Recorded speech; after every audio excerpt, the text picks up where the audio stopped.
अस्सलाम वालेकुम everyone, welcome back to my channel doctor Muslima. And video hostel room से अपनी शूट कर रही हूँ, जिसके बाद जस्ट मेरी पोस्टिंग है इसलिए वाइट पुट पहन रखी है, फटाफट निकलना है मुझे। एंड बहुत से बच्चे को डाउट आ रहा है कि रिवीजन कैसे करें, एंड मल्टीपल टाइम्स पढ़ने को रिवीजन कहते हैं या फिर क्वेश्चन प्रैक्टिस करने को रिवीजन कहते हैं। ऐसे बहुत से डाउट आ रहे हैं मेरे पास, तो उसी को क्लियर करूँगी। Let's start the video. So basically देखो, रिवीजन दो तरह की होती है। एक जो आप सिलेबस के साथ साथ करते हो, एक जो सिलेबस एंड होने के बाद होती है। इसमें भी बच्चों को बहुत डाउट आता है कि एक बार सिलेबस कवर कर लें हम अपना, फिर रिवीजन करें। नहीं, ये बिल्कुल नहीं करनी गलती। एंड इससे ये गलती होगी आपकी कि आपका होगा कि सिलेबस खत्म हो जाएगा, बट जब आप रिवीजन करना स्टार्ट करोगे आफ्टर सिलेबस कंप्लीशन, देन आपको सब कुछ बिल्कुल नया नया लगेगा, देन आपका सब पढ़ा हुआ बेकार हो जाएगा। ये गलती बिल्कुल नहीं करनी। ये बहुत बच्चों के मैसेजेस आते हैं लास्ट के जब टाइम होता है नीट का, तो ये गलती बिल्कुल नहीं करनी। एंड सेकंड ये कि आपको स्टार्टिंग से रिवीजन करनी है। जैसे आपने पहला लेक्चर किया, तो जैसे लेक्चर करने के बाद 5-10 मिनट लगेंगे आपको। अगर फर्स्ट लेक्चर है तो maximum 3 to 4 page he cover हो पाते हैं, इससे ज़्यादा नहीं हो पाता एक लेक्चर में। तो आपको उस लेक्चर एंड होने के साथ साथ थोड़ा सा रिवाइज कर लेना है, मतलब एक बार पीछे पेज पलट के फटाफट देख लेना है। ये भी रिवीजन में ही आता है। एंड उसके बाद जब आप नेक्स्ट लेक्चर देखोगे, देन उसके लेक्चर स्टार्ट होने से पहले एक बार पीछे का आपको पढ़ लेना है क्या क्या था। एंड इसमें आपको मैक्स टू मैक्स 10 या 15 मिनट ही लगेंगे, इवन उससे भी कम लगेगा। जब आप डेली करोगे ना, तो फिर धीरे धीरे कम टाइम लगता है। तो ये हो गया डेली रिवीजन का पार्ट, साइड बाय साइड करना है। एंड अभी बहुत बच्चों का जो बैकलॉग हो गया वो कोई बात नहीं, बट अभी भी जो लेक्चर देखोगे उसको ऐसे रिवाइज करना है।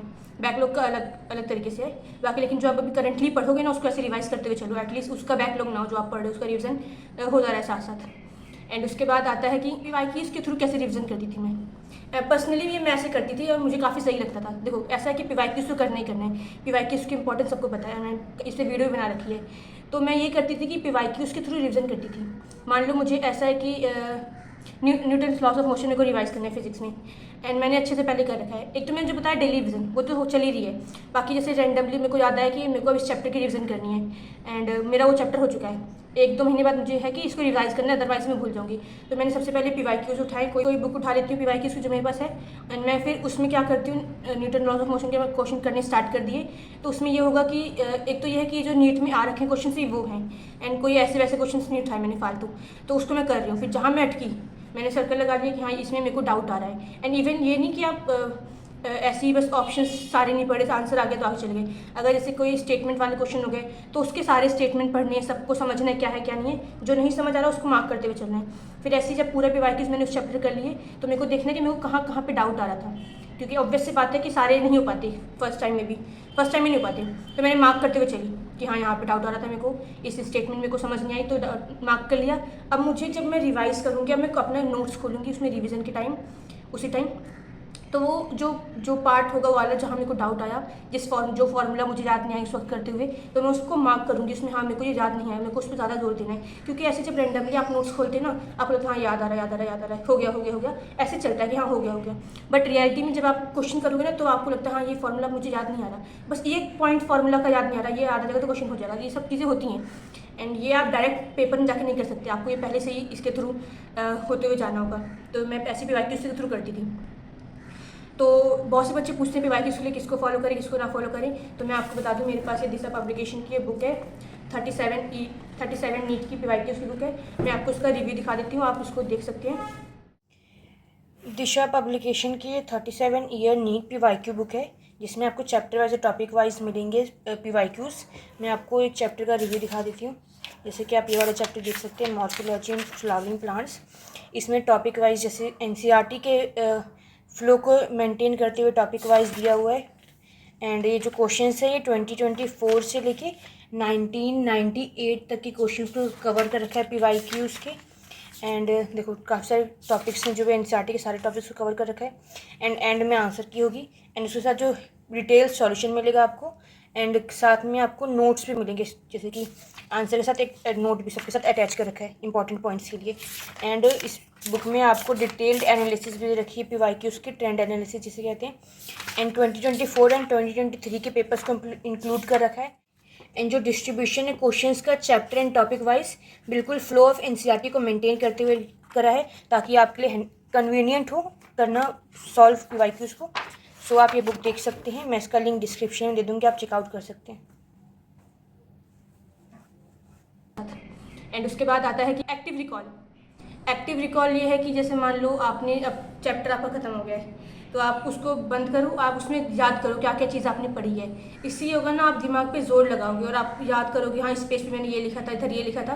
तो इससे एक आपकी इमेज बनती है एंड इससे आपको ये लगता है कि हाँ मुझे चीज़ें मतलब आपको याद आती हैं। एंड ये होगा कि हाँ जब जो चीज़ याद नहीं आएगी आप कॉपी खोल के देखोगे, फिर वो लॉन्ग टर्म तक आपको याद रहता है। एक्टिव रिकॉल है मतलब आप बुक बंद करके आप याद करने की कोशिश करोगे क्या क्या चीज़ें कहाँ थी नोट्स में या फिर फॉर्मूला शीट जो भी ऐसे मतलब रिकॉल करना है, ये बहुत ज़रूरी है। एंड आगे बात करते हैं, सबसे इम्पॉर्टेंट ये भी है कि आप रिवीजन अगर आपको करनी है ना, तो आपका मटेरियल कंसाइज होना चाहिए। ये नहीं आपके पास 10-15 बुक है, मतलब 4-5 बुक है या फिर जो भी है, इतना सारा नहीं रखना। आपको एक सीक्वेंस फॉलो करना है, उसी को सब में फॉलो करना है एंड उसी को बार बार करना है। जैसे कि मान लो एक लेक्चर हो गया, इवन आप ऑफलाइन हो या ऑनलाइन लेक्चर्स जो देख रहे हो, नोट्स हैं वो। उसके बाद DPP अगर आप ऑनलाइन के हैं, अदरवाइज़ जो भी ऑफलाइन वाले हैं उनमें भी शीट्स वगैरह होती हैं वो। उसके बाद एक कोई बुक हो, मॉड्यूल हो, पैकेज हो या फिर कोई बुक हो जैसे MTG हो गई एंड ऐसी बाका बहुत सारी बुक्स आती हैं, कोई भी बुक चलेगी, सब इक्वली होती हैं, बस थोड़ा बहुत वेरिएशन होता है, इससे इतना फ़र्क नहीं पड़ता। कोई एक बुक हो और साथ में PYQ की बुक मस्ट है। एंड वैसे मॉड्यूल्स वगैरह में PYQs होते हैं, बट आई थिंक एक एक्स्ट्रा PYQ बुक ले लेनी चाहिए, ज़्यादा बेटर रहता है PYQs करने के लिए। एंड इतना तो सबको फॉलो करना है ये। उसके बाद जो जैसे कि काफ़ी अच्छे बच्चे जो कर लेते हैं सब कुछ टाइम टू टाइम कर लेते हैं, अभी भी टाइम बच रहा है, तो एक अच्छी बुक रख सकते हैं। अच्छी बुक मतलब जैसे फिजिक्स में आती है DC पांडे वगैरह। एंड पर्सनली मैं रिकमेंड नहीं करती, मैंने खुद खरीदी थी बट मैंने करी नहीं थी, क्योंकि जब नीट का आप क्वेश्चन देखोगे और DC पांडे के क्वेश्चन देखोगे आपको समझ आएगा कि कितना ज़्यादा डिफरेंस है।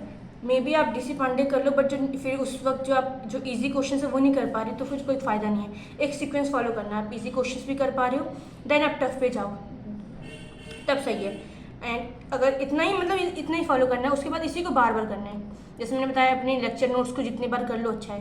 एंड लेक्चर नोट्स को ये नहीं कि आप रेंडमली उठा के बस पढ़े जा रहे हो, नहीं, पहले क्वेश्चंस किया, फिर आपको याद आ रहा है हाँ ये मेरे को इसमें डाउट आ रहा था इस फॉर्मूले में, तो आपने अपने नोट्स खोले, फिर आपने उसको मार्क करा, फिर आपने उसको मतलब कि ये है कि ये मुझे याद नहीं आ रहा था, आपको पता चल गया, तो आपको नेक्स्ट टाइम में याद रहेगा।